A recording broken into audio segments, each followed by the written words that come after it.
What's up guys, it's Eric here, back for another VOD review. As always, if you're interested in getting coaching, check out my Metafy, the link is in the description down below. For live sessions where we actually hop on a call together, VOD reviews, which is what we're doing today. You get 10% off of your Twitch sub, you get another 10% off if you book more than one session at the same time.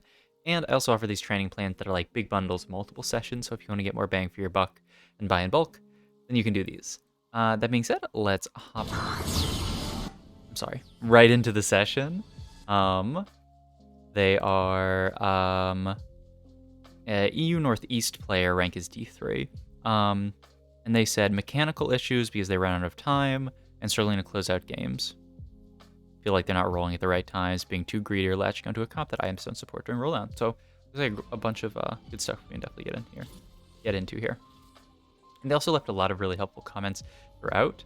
So I'll just mute it. So we'll probably go through these as well as we get, through the game. Okay, allowing off of a box. I'm not the biggest fan of it, honestly.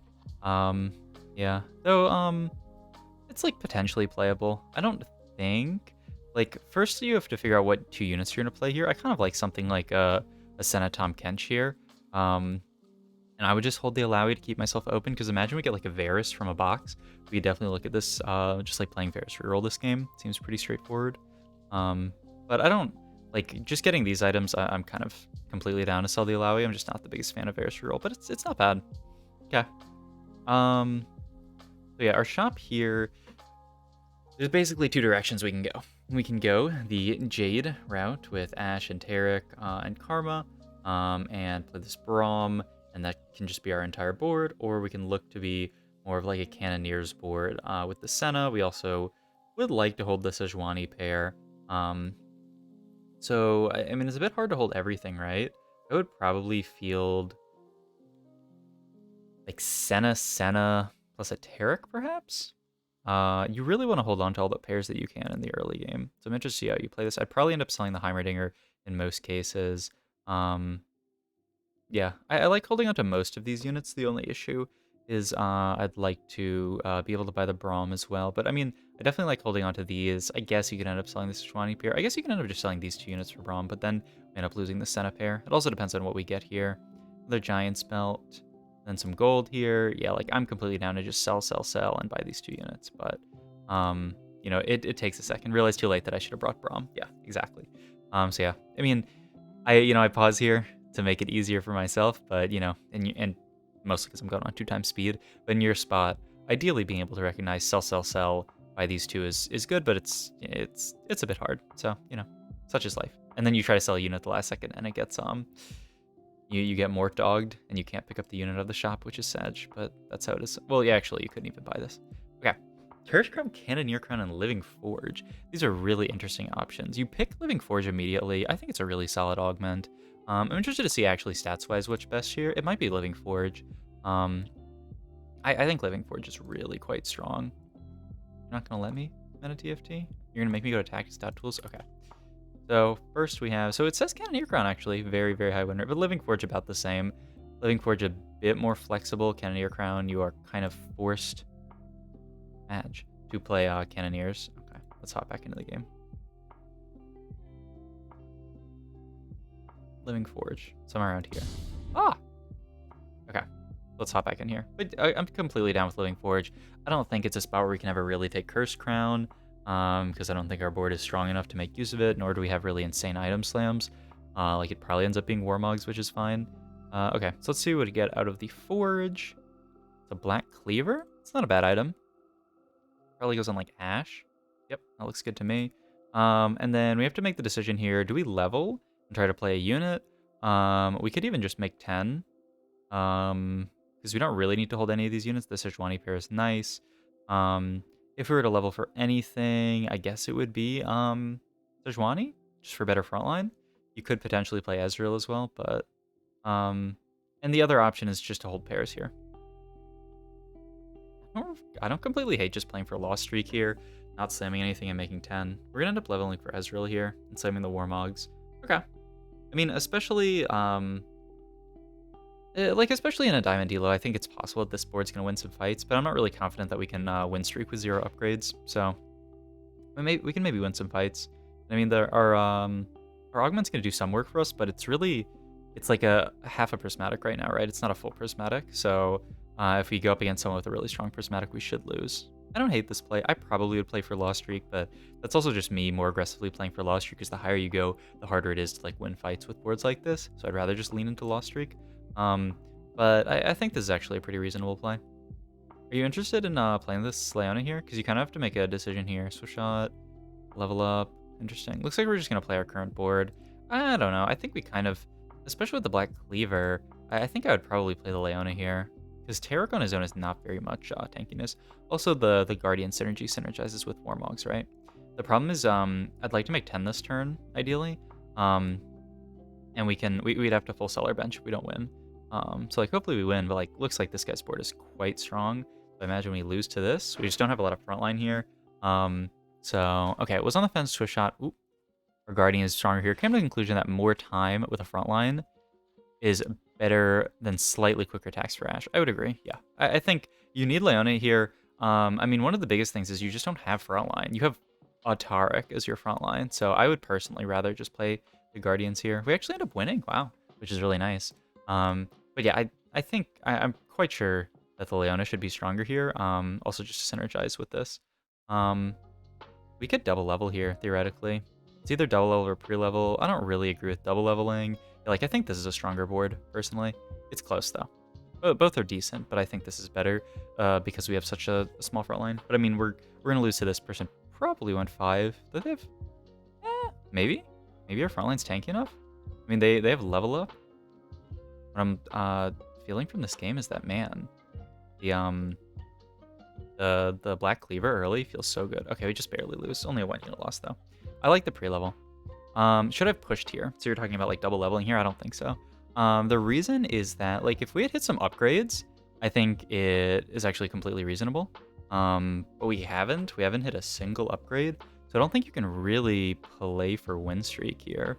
So yeah, I'm completely fine with just pre-leveling here and not double. Like, I think double leveling is over-pushing your early game. I think what you did is completely fine. We just play this board and, you know, end up losing this fight. It's why I was thinking earlier about just potentially playing for Lost Streak, because, like, we've hit 0 upgrades and our items are good. So that's, like, the only consideration, is that our items are pretty good. So 0 upgrades, yeah. But with, like, okay items, not bad. Okay, what do we want to play from this spot? Because we kind of have to decide that on the carousel, because it determines what items we want to take. Like, we have a bow, something like a Gwynsu's wouldn't be bad, though that makes us play sort of specific comps. I'd love to know what Mirage is. I feel like we didn't check it. Maybe we did. I'm crazy. But knowing Mirage would be really helpful, because it lets us know if, like, Deja can be on the table or not. Because we could play Corky with this item. That seems really straightforward. I mean, like, any comp can take advantage of resist reduction. I think probably the best ones with it would be something like a Corky comp that does sort of like hybrid damage actually makes a lot of sense, but like Choyu doesn't actually make that much sense, I don't think. Just because you don't do that much magic damage and Anivia already shreds them more. So something like Corky I think makes the most sense here. Or you could think about potentially Deja. I mean, Deja seems reasonable, though I guess where would this item go on Deja? I think Corky makes the most sense from here if possible. I wouldn't feel bad about just picking. And like Gwynsu's could also flex between multiple comps. So ideally it's Gwynsu's here, but it's on a 3 cost and it's a rod, so it's kind of unlikely to get. So, I mean, if we get the rod, that'd be amazing. Oh, hey, wow, huge. Okay, I'm very happy with this. It's also probably the best slam in this spot. Ezreal pair is really nice, and so we just put that in, and this is our board. A bit sad that... Oh, and we had the opportunity to make Alawi 2 there. I think this is actually a bait, though. I agreed to not make this. I don't know if this was like a conscious decision you made, because we did take an Alawi off Carousel. You could have made Alawi 2 here, but I don't think it's even correct to make Alawi 2. Just because it's going to hurt your econ a lot to make this Alawi 2 star for a very marginal upgrade in board strength. So I think it's totally fine to not make this Alawi 2, but I mean, it seems like we just sold it. Yep, exactly this. Exactly this. Felt like 2-star 3 cost was too rough on my econ. I completely agree in this position. It doesn't upgrade your board really very much. Like, she has no synergy with any of the units we have on our board. We already have a decent front line. Yeah, I don't think there's any way you make Alawi 2 here. But it is kind of interesting, because it's like, it's a bait. Like, I mean, usually in most cases you'll make a 2-star, but here it's like definitely a bait. I would agree. Huge dub here, because now we can sell Twitch and make econ. I hope. Okay, good. Yeah, making 20 there is really, really nice. And we hit Leona 2 here, which is awesome. Okay, I guess we're gonna check. Oh, we just checked it there, but it's 2 times speed, so I'm slow. Dawnbringers, that's a good one. Twinsus with Dawnbringers makes a lot of sense. Could be a Mirage game. I'm down to flex between Corki and Mirage with these items, and like best case scenario, you build like a Giant Slayer or something. And then like if you're gonna play Mirage, it ends up being like Archangels. If you're gonna play Corki, it ends up being, I mean like maybe Hodge just for some healing. You know, if you're playing Mirage, of course you don't need healing. So we actually almost end up winning every single fight, which is kind of nuts because like, I mean, we actually ended up naturalling some upgrades later. But I mean, I don't think there's anything you could have. Wow. Nunu 2 here is insane. I don't think there's anything you could have done to actually win that last fight, like this fight here. I don't think it makes any sense to double level in this position. You couldn't have known that you're going to hit an Ezreal 2 and a Leona 2, so it's not reasonable for you to have played for win streak this game, I think. So I think you played out early game quite well. The only thing is I would think about even potentially losing the first 2, but I don't hate the impulse, especially at your elo, to just try to play for wins. I think in general that's a good idea. Okay, sell. I mean, it's tough because like you really want to play this Lee Sin to cap out all of our synergies, but I think probably Nunu 2 is just stronger, right? So I'd probably end up selling the Lee Sin. Like Nunu 2 is definitely stronger. I mean, you get Mirage as opposed to getting Tempest plus Dragonmancer. I'm still pretty sure a Nunu 2 here should be stronger, so I would just sell the Lee Sin, even though it kind of hurts. I mean, I'm down. Okay. Was conflicted about selling there because Lee Sin gives Dragonmancer and Tempest on level up, but looking back, it should have been an easy sell because I already have 2-star Nunu. Exactly. So, I mean, nice that you're going through the game and also giving yourself all of these comments because it's actually very helpful to look back on it. But yeah, I mean, Nunu 2 is definitely stronger than a Lee Sin 1. Like, way stronger. The question is like Mirage versus Dragonmancer and Tempest, and Mirage is definitely a bit worse. But the difference in power between Nunu 2 and Lee Sin 1 is so huge that you should absolutely play it, especially with Dawnbringer's Mirage, right? Okay, are these the people we're fighting? Their board's like, okay, this board you could see yourself leveling versus, right? They have this Corki in, they've got all the Jades in. Yeah, I think it's worth leveling versus that player. So I would just push the early level here to push for win streak. It's a 2 streak, but you know, can very quickly be a 3 streak. Okay, this person's level 5. 1 upgrade, 2 upgrades, carrying a Varus, Swift Shot Crown. Actually, I'm interested to see how this fight goes. It's a little bit awkward because as Jade, you like to group up, and that actually benefits the Swift Shot player. If we lose this fight, it'll be sad because it's like definitely a level diff. It's really close, actually. Ezreal might be able to clutch it out. Nice. Okay. So we end up being able to greed the level there, and not like we didn't early level, and we got rewarded because we won the fight anyway. I still probably would early level there because that fight was really close, and I think if you fight that Corki player, we're gonna lose. So I would early level there. I actually didn't catch the Corki player's augment, so that matters as well. I would sell here, honestly. I don't care that much about holding the Yone. And just make 10. Because this is the unit we're gonna play next, and then level 7 we can find a unit to play.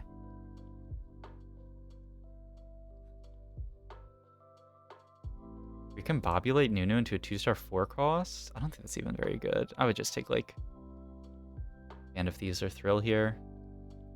I don't think it's Recombobulator. Oh, wait, here's another small thing that we could have done. We could have put a tier on Ezreal prior to seeing this augment, so that we have items on 3 units, which is the it's what you need to get offered any of the cybernetic augments, and we'd love a cybernetic augment in this spot, right? We're going to be playing up items the entire game because of Living Forge.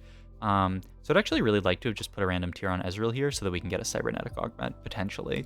That's something a lot of players do if they want to look for a cybernetic augment. You can just make it possible for you to get offered those augments here. So I would definitely do that there. That being said, from these, I mean, it's between Thrill and Band. With potential of playing Dawnbringers, I'm fine taking Band of Thieves here. Because if we play Dawnbringers, then Thrill is kind of useless. Not useless, but it's not very good. Whereas Band of Thieves is going to be good in pretty much any comp that we play. So yeah, that's my reasoning. It's, you know, not the worst in the world. You definitely level here for Nunu. You can sell the Lilia. I know you're... Oh, and we actually... Is this stronger? We drop out of Jade and Guardian to get in Tempest plus Dragonmancer. Stronger? I mean, you have to Dragonmancer somebody, which looks like we aren't going to do this fight, which makes it weaker. I mean, who are you Dragonmancering here? It's just a little bit of extra. Like, it's not like we have like an Ash 2-star with a bunch of damage items, or like a Karma 2-star with like a bunch of damage items that's like really going to make use of the Dragonmancer. So I think Taric is stronger here than Lee Sin. Lee Sin as an individual unit's a bit stronger. I think Taric is better here, personally. It's close, but I think Jade is such an insane synergy, especially with something like a Nunu with a Dawnbringer Mirage, right? It's a lot of healing, but like Nunu is going to just have so much HP. I guess the idea is you want to move the Giant's Belt to Nunu. This is why you made that sell. Which is I mean, yes, it's definitely better on Nunu. It's hard. It's tough. I think I would just keep Taric in, personally. But I understand why you made this play. But I think this makes our board weaker. Just because the Guardian and the Jade was a really nice synergy to have. So we still end up winning, which is really nice. I don't think we're playing Jade from this spot ever, so I don't really care about holding the Gnar. Because Gwynsu is just never going to be a really good item in Jade. So, yeah, I personally wouldn't even hold this. Okay. And we actually get to Dragonmancer the Ash now, which is nice. Like, these are really units that you could potentially hold for Jade, but yeah. Ooh, there's a Pike there? Okay, looks like we're fine. We managed to dodge the Thrush Hook, which is really good. I mean, yeah, Nunu's going to be an insane tank here. So we should be able to win most fights. I mean, just, yeah, hitting the 2-star Nunu is huge. Oh, and there's also this person who's, like, definitely committed to Mirage, so that's something to keep in mind as well. Maybe we're afraid of being contested in Mirage. And we can still play Corki from here. And we have Glove. Bit whack, especially because, like, we're going to get forced into taking, like, a Thief's Gloves here, I guess. Okay, you just take the 4 costs, why not? A bit awkward, though. Or, oh, no, we have Tier. Oh. Well, I mean, we always had to take the Glove anyway, so it doesn't matter. But I don't really want to build Hodge. Unless we're playing Corki. If we are playing Corki, this is quite good. We level here for the Gnar. I like this a lot. Yeah, we definitely should level here. And Gnar definitely makes our board the strongest. Okay. So yeah, if we slam Hodge here, because it's actually very important. If we slam Hodge here, we're relatively committed to Corki, but it doesn't have to be. I guess you could play Xayah from here, which is a comp that I don't really play very much, but is theoretically not bad. It's not that great, though. I wouldn't look to play Xayah in most spots. So it's an interesting idea here. I mean, I'm for slamming the Hodge here because we're on a 5 streak. If you can keep up your 5 streak here, like if we win the next 2 rounds, this game becomes so easy. So I'm absolutely down to slam this Hodge, but it does mean certain things for like what comp we end up playing. But yeah, I mean, I would have preferred our board. I just kept the Taric in, and then we could have leveled for Lee Sin here. I think it would have been slightly stronger. And we ended up actually selling the Lee Sin pair there. It was something I was thinking about doing. Especially as we're playing for win streak, I probably would have held it. But I see the reasoning, right? Because like we're definitely coming out of the Lee Sin for our level 7 board, probably, if we roll at 7. But I think I would hold the Lee Sin pair there just because of the win streak idea, right? Like if we hit Lee Sin 2, we can potentially go like fast level 8, fast level 9. I come over Gnar here. I mean, the question is because like Nunu with Cavalier, like Nunu 2 with Cavalier is really, really nice. But I still really like Jade. Like I value this synergy so highly. Just because like it's buffing your entire team, giving attack speed, giving health regen to your whole board. Versus Cavalier is just gonna make Nunu slightly tankier, which is, I mean, it's really good. But I believe Jade is stronger here. And also having Jaden would give you the opportunity to make gold. But I mean, holding Hecarim is nice, especially if we want to potentially play Mirage. But it's like a little bit sad to play Mirage from here with Hodge Slam, just because you don't really want a healing item on a Dawnbringer Deja, because he's gonna have so much synergy or so much healing already. Okay, so I'm selling the Nars here to make 40. I mean, this is definitely more like this definitely pushes you. Like I think you're thinking of playing Mirage here, which I mean definitely seems straightforward if we can find a Deja. I mean, I do definitely like holding the Hecarim over holding the Gnar. I do think it's a bit weaker, so I probably wouldn't play it, but I do like that this allows us to hold the Hecarim. Okay, I'm down to play Ashen from this spot. What's our, oh my god, what's our forge item? I mean, we also already have the Lee Sin. Like, I'm down to just like cut, play Ashen. And it's probably like similar strength, and then we just play around Ashen this game. I'm completely down. I think it's fine. I don't think we're ever playing around Shioyu this game. Glove? That's really nice. And there's a Deja, which is probably gonna end up being stronger than Aoshin. It's like actually kind of close. We should definitely do something here, right? Okay. Like, I don't know why we're so attached to this Ash. You definitely sell the Ash and move items over. Like definitely the Hodge. You could think about moving the Cleaver. We have one Aoshin and a Nico's. Isn't our idea, and 98 HP, isn't the idea we're just gonna go fast level 8, and then if we can find one Aoshin, we just win the game? Seems pretty straightforward to me. But yeah, I'd love to have these, at least the Hodge on the Aoshin and move some items over. Yeah, we can sell that definitely. We're looking for like Dragon Horde here or something. Yeah, I don't dislike new recruit here at all. Yeah, like I'm down to just make infinite gold and just wait 2 rounds and then go 8 and roll it down for a board. I would have kept the Lee Sin in here, and I don't really care about Ezreal. And I guess we could have kept Ez in as a unit for like Black Cleaver. Though Ash uses this Black Cleaver really well.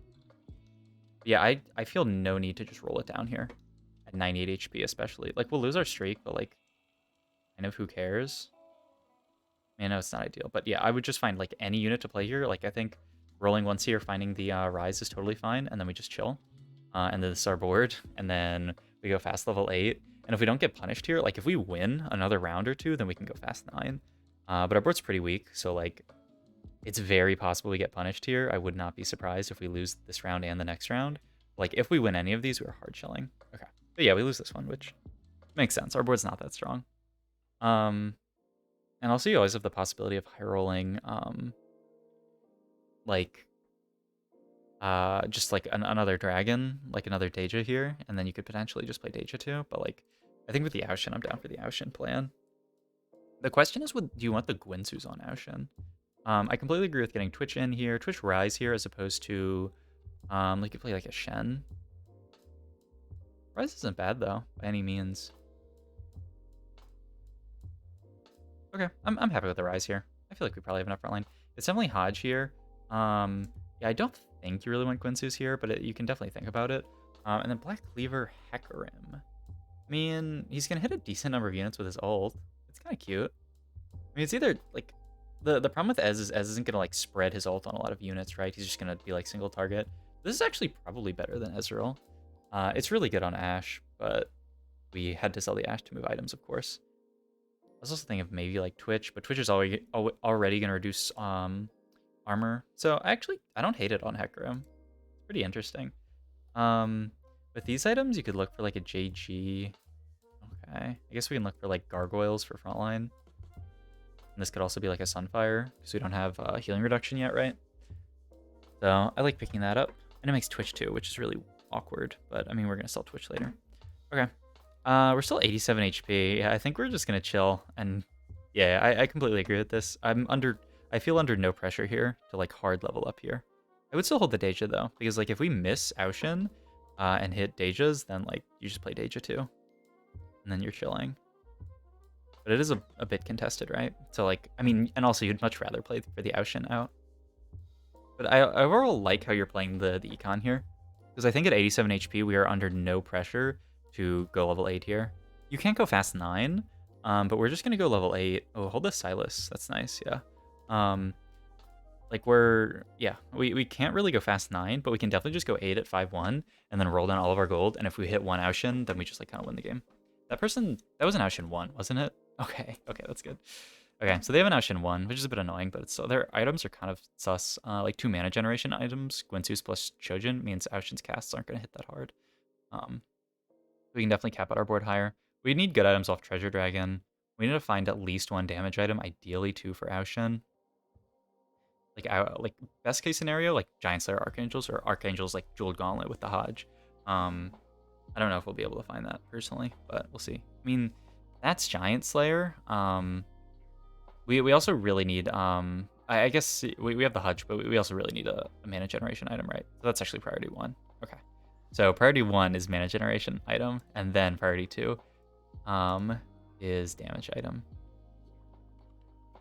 Archangels plus blue buff. I mean, it's blue buff Aushin, which is really rough, but I mean, how much worse is blue buff on Aushin than like Shojin? It's definitely not like great, but like I don't know. Let's look at items for a quick second, because blue buff is gonna. I'm sorry for your poor ears. It's gonna give you, after casting the ability, you basically get 2 autos for free, and you gain 50 starting mana, which is a lot. So Shojin breaks even, because Shojin is 8 for auto, right? Yeah. So to get to the first 40, you need the first 50, you need 6 plus a little bit autos, and then to get the setting mana 20 thing, so it's really like 70 mana that you get from blue buff after the first cast, which is like 8 autos. Right? Yeah. 8 times 8, 64. So it's like 8 autos. Prior to 8 autos, blue buff is like a little bit better. But I mean, like, Aushin's mana pool is what, 140? I'm pretty confident on that. So I mean, at 8 autos, you will have like, this is gonna make your first cast come out faster. It's kind of awkward with it's kind of awkward with Archangels, because like you don't want your first cast to come out that quickly. You could always reforge this, but I'm not really happy about that. But I mean, yeah, the other option is to keep rolling down and to look for something better, but like Archangel's blue buff is probably pretty close to best case, so I'm okay with this. Oh my god, we hit Aushin too. It's too freaking lit. I like building the Heck Room, that's really good. I mean, I would just... Actually... I mean, I was gonna say I would keep rolling down to 0. I don't know, we have a lot of empty slots on our board, actually. Like, this Ezreal needs to be cut, and this Twitch needs to be cut. But the thing is, we did just hit an Aushin, too. You could get Lilia in here over Ezreal. You want to cut this as well. You could probably just play Nico over this, though the attack speed's a little bit nice. Definitely Nico, too, if we hit it. 6 Tempest here. I would just play 6 Tempest over the Twitch, and then we can move the item. Leona, too. I mean, she's not really doing that much, but... Okay. Archangels... And maybe you're gonna hesitate on the blue buff, but I think blue buff's fine. It's definitely not like really good, but I'd much rather have my Aushin 2 with blue buff than my Aushin 2 with nothing. But I mean, we should win most fights, right? And now we can greed for best in slot, but oh my god, that was actually really close. If you've had anyone with kind of a strong board, we could actually lose because Aushin's just not gonna cast for a while. So I would honestly just slap the blue buff on here. Like, you're probably, just because you have Aushin 2 guaranteed, like top 2. Living final item? For Aushin for a lucky Carousel 5/7 or 6/1 Living Forge drop. Yeah, I mean, you do have the next Living Forge drop, but I mean, there's only one item that you'd really like, right? Which is Mana Zane, and even then, I mean, that gives you attack speed, which is nice. Yeah, I don't really like playing this Twitch, mostly just because he has this Gargoyle Stoneplate stuck on him. And outside of that, I do kind of like the Twitch, just to give your team some attack speed, make Aushin actually able to cast. But yeah, I personally would have sold the Twitch for even just like Nico. I guess it's not, like, Talon's pretty garbage because you don't need physical damage. So like fights like this, I kind of wonder if blue buff Aushin wins these. I feel like he probably does. But I mean, you know, it's not the end of the world. Wow, Zoe is a high roll. Though we ended up selling off our mages, huh? Oh wait, but we just hit a random Silas in shop. I don't need to roll here. What? We have 3 mage already, right? We have the rise already. So just cut this for Silas. And then we have to cut another unit for Zoe. Like, I honestly don't care that much about 6 Tempest. So I would just cut this. And, like, I would have got the Ezreal out and just played 4 Tempest. But yeah, we should definitely play this over the Twitch plus 1 of the Tempest. Ooh, really? No, there's no shot, dude. Zoe? Even if it's just Zoe 1 with Mage is an insane unit. Like, I mean, 4 to 6 Tempest is nice, but it's definitely not better than Zoe with Mage. And also, we just moved the blue buff to her. The blue buff Gwynzeus to her, and we'd be hard chilling. So yeah, I think that'd be better.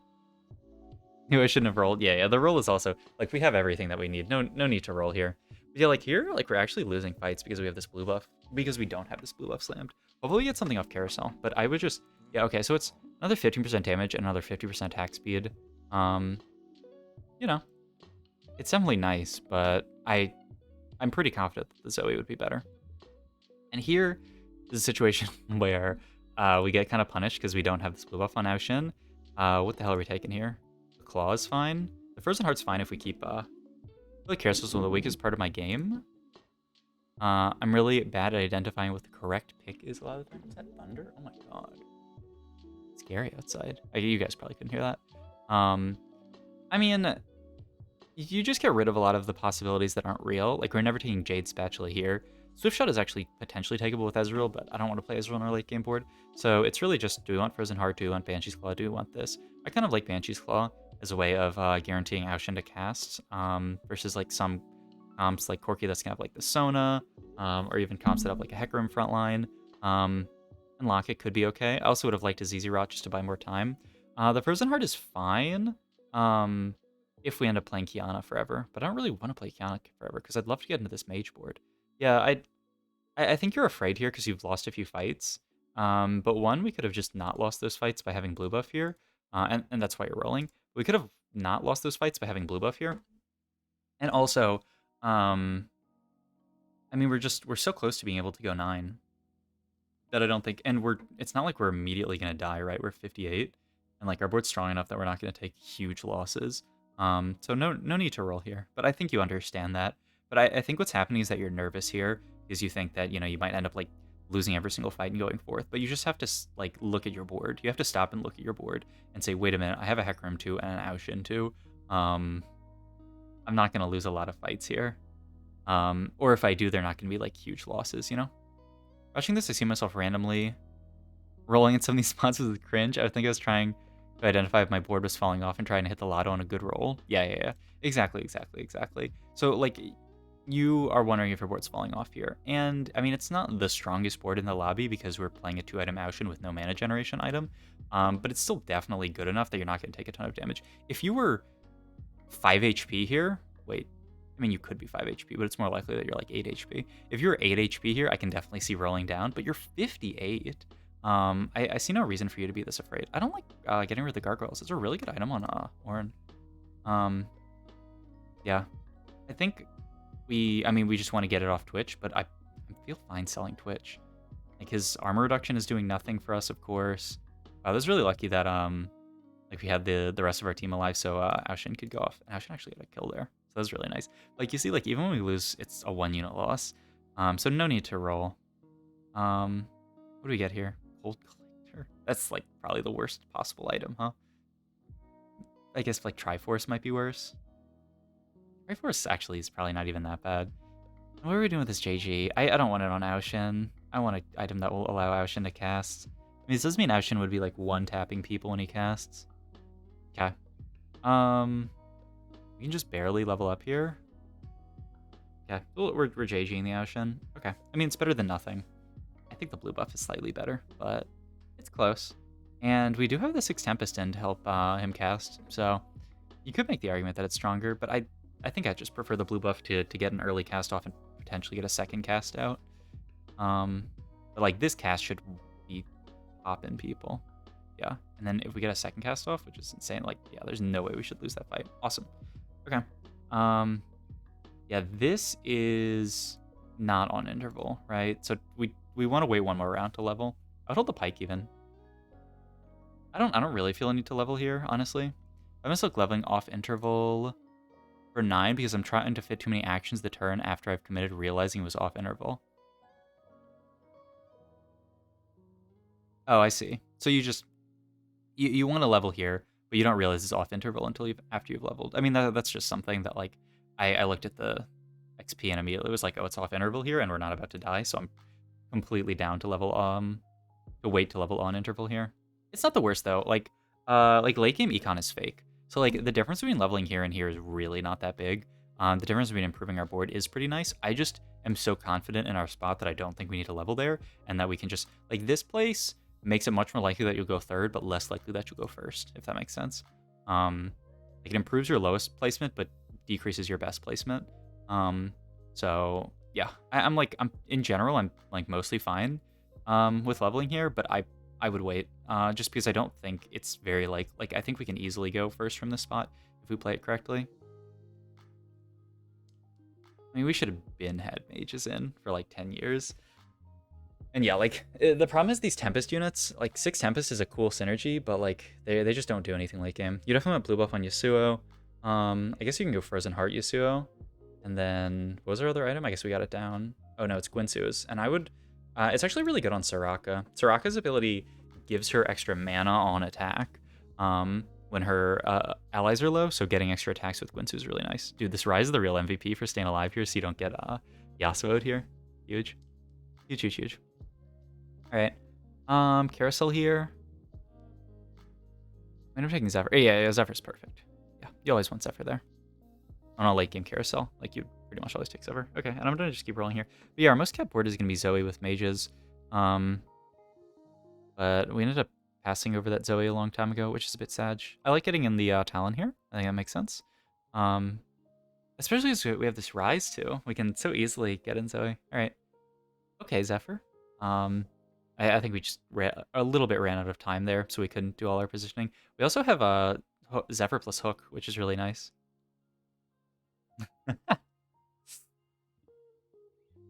Got him. All right, not bad. Okay, and we can potentially get Yasuo too. Okay, so it could be a first anyway, which would be pretty lit. But yeah, I think we've made it.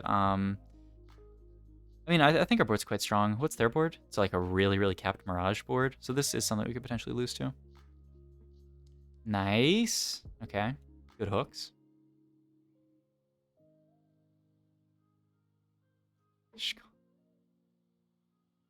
Holy moly. Dude, wait, why are people so mad? What? You can't even force Ocean. Okay. It's near the end, and I'm getting to almost a 40-minute recording, so I'll try to go fast through these last few decisions. Okay, Bard is really good. I'm okay with a Talon 2 here. I'd probably just move the Zephyr, though. I don't think it's that big of a deal. Really sad we didn't see any Zoes. I mean, we got rid of the Zoe early game. At least Talon 2 will do a little bit of damage. Good Zephyr there.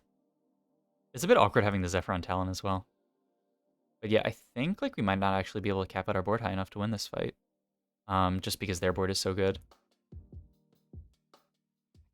Okay, I'm not gonna make a comment on what people are saying in chat. But yeah, like, I think if you just play this game a little bit more secure in your spot and not so afraid, we could have capped our board out a lot higher because we just would have had more gold to play around, and then we could have gone first this game because it looks like it's going to be a second. We'll see. Yeah, I mean, just the Deja is so scaled. Okay, and we're dead here? Okay. Yeah, I'm already over time, so I can't spend a lot of time talking through everything. I mean, I talked through everything. I think the biggest thing this game is you're pretty scared on a board that was, I mean, it's Ocean too, and we had like 50 HP, so I don't think we needed to be that scared. We could have played more greedy and then kept our board out higher. I think also you should definitely play around Zoe with mages late game. Really, really insane. So yeah.